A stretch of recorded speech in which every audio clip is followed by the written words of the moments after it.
देखो 3 स्टेजेस हैं एग्ज़ाम की। पहला आपका प्री है, फिर मेंस है and third one is interview. Pre के अंदर आपके 2 पेपर होते हैं। पहला जीएस का पेपर है, दूसरा सी सेट का है। जीएस के अंदर हर एक 100 क्वेश्चन होते हैं टोटल। हर एक क्वेश्चन 2 मार्क का है, यानी टोटल 200 मार्क्स का पेपर है। 1/3 इसमें नेगेटिव मार्किंग रहती है।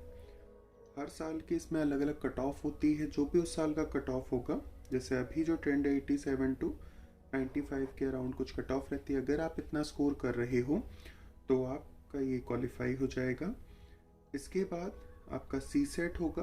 दूसरे हाफ में 80 क्वेश्चन होते हैं सी सेट के अंदर। 2.5 मार्क्स का हर एक क्वेश्चन होता है। टोटल 200 मार्क्स का ये भी पेपर है। 1/3 इसमें भी नेगेटिव मार्किंग है। 1/3 नेगेटिव का मतलब 3 आपके आंसर्स अगर गलत हुए तो आपका एक सही क्वेश्चन जो था वो भी कट हो जाएगा। ठीक है, 3 इसके अंदर सब्जेक्ट्स आते हैं आपका। एक तो मैथ्स ही है, दूसरा रीजनिंग है, तीसरा कंप्रिहेंशन है। कंप्रिहेंशन में आपका हिंदी कंप्रिहेंशन भी रहती है, साथ में इंग्लिश भी है। जिसमें भी आप कंफर्टेबल हो आप उस कंप्रिहेंशन को कर सकते हो। ठीक है, क्वालिफाइंग पेपर है। 33% मार्क्स स्कोर करना होता है, जो कि आपका 67 मार्क्स है इस टोटल 200 मार्क्स का।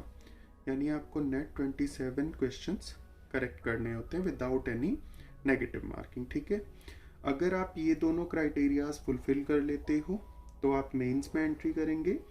प्री पूरा आपका ऑब्जेक्टिव था, यानी इसमें एमसीक्यूज आते हैं। मेंस पूरा सब्जेक्टिव है। टोटल इसमें 9 पेपर होते हैं। ठीक है, 9 में से 2 तो आपके क्वालिफाइंग नेचर के हैं। तो ये जो 2 क्वालिफाइंग पेपर हैं, इसके अंदर एक तो इंग्लिश है जो कि सबके लिए कंपलसरी है। दूसरा आप कोई भी एक इंडियन लैंग्वेज ले सकते हो। अगर कोई इंडियन लैंग्वेज और नहीं आती आपको तो उस केस में आप हिंदी लेंगे। हिंदी का 300 मार्क्स का आपका पेपर होगा। ऐसे ही इंग्लिश का भी आपका 300 मार्क्स का पेपर होगा। 25% इसमें स्कोर करना होता है, जो कि आपका 75 मार्क्स है। ऐसे इसके अंदर भी आपको 75 मार्क्स लाने होंगे।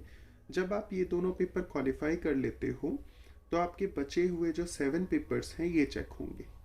इसके अंदर आपके 4 तो जीएस के ही पेपर हैं, जिसमें 3 आपके कोर जीएस सब्जेक्ट्स रहेंगे। हर एक पेपर 250 मार्क्स का होता है, यानी टोटल 750 मार्क्स का आपका ये कोर जीएस हो गया। जीएस पेपर 4 जो है आपका ये रहता है एथिक्स का, इसके भी 250 मार्क्स हैं। इसके बाद एक आपका एसए का पेपर होगा, ये भी 250 मार्क्स का है। साथ में 2 आपके ऑप्शनल सब्जेक्ट के पेपर होंगे, जो कि हर एक पेपर 250 मार्क्स यानी टोटल 500 मार्क्स का है। ठीक है, एक आपको कोई ऑप्शनल सब्जेक्ट चूज करना होता है। टोटल आपके पास 48 सब्जेक्ट्स हैं यूपीएससी में, जिसमें से आपको कोई भी एक सब्जेक्ट चूज करना है। तो आप जिसमें भी कंफर्टेबल हैं आप वो सब्जेक्ट यहाँ चूज कर सकते हो। टोटल मिला के आपका मेंस 1750 नंबर का रहता है। इसमें आपने जैसा भी स्कोर किया है उसके अकॉर्डिंग ही आपको इंटरव्यू कॉल आएगी। आपके ये मार्क्स मेंस की, साथ में इंटरव्यू के 275 मार्क्स, इन दोनों का कॉम्बिनेशन जो होता है वो आपका फाइनल रिजल्ट क्रिएट करता है। फाइनल रिजल्ट जो होगा आपका वो 2025 मार्क्स में से आएगा। हमेशा ये देखा गया है कि 55 से अगर 60% के अराउंड आप कुछ भी स्कोर कर रहे हो तो आप सेफ जोन में हो, यानी कि आप क्वालिफाई कर लोगे। हर साल अलग अलग रहता है ना। कभी होगा 1000 नंबर पे भी सिलेक्शन हो रहा होगा, कभी 1100 रहेगा, कभी 1200 रहेगा। डिपेंड करता है उस साल कैसी मार्किंग हुई है, कितने नंबर मिले हैं, किस तरीके से मिले। ठीक है, तो ये पूरा प्रोसेस है। इस तरीके से आपको पेपर्स को क्वालिफाई करना होता है, आगे जाना होता है और आपका फाइनल सिलेक्शन होता है।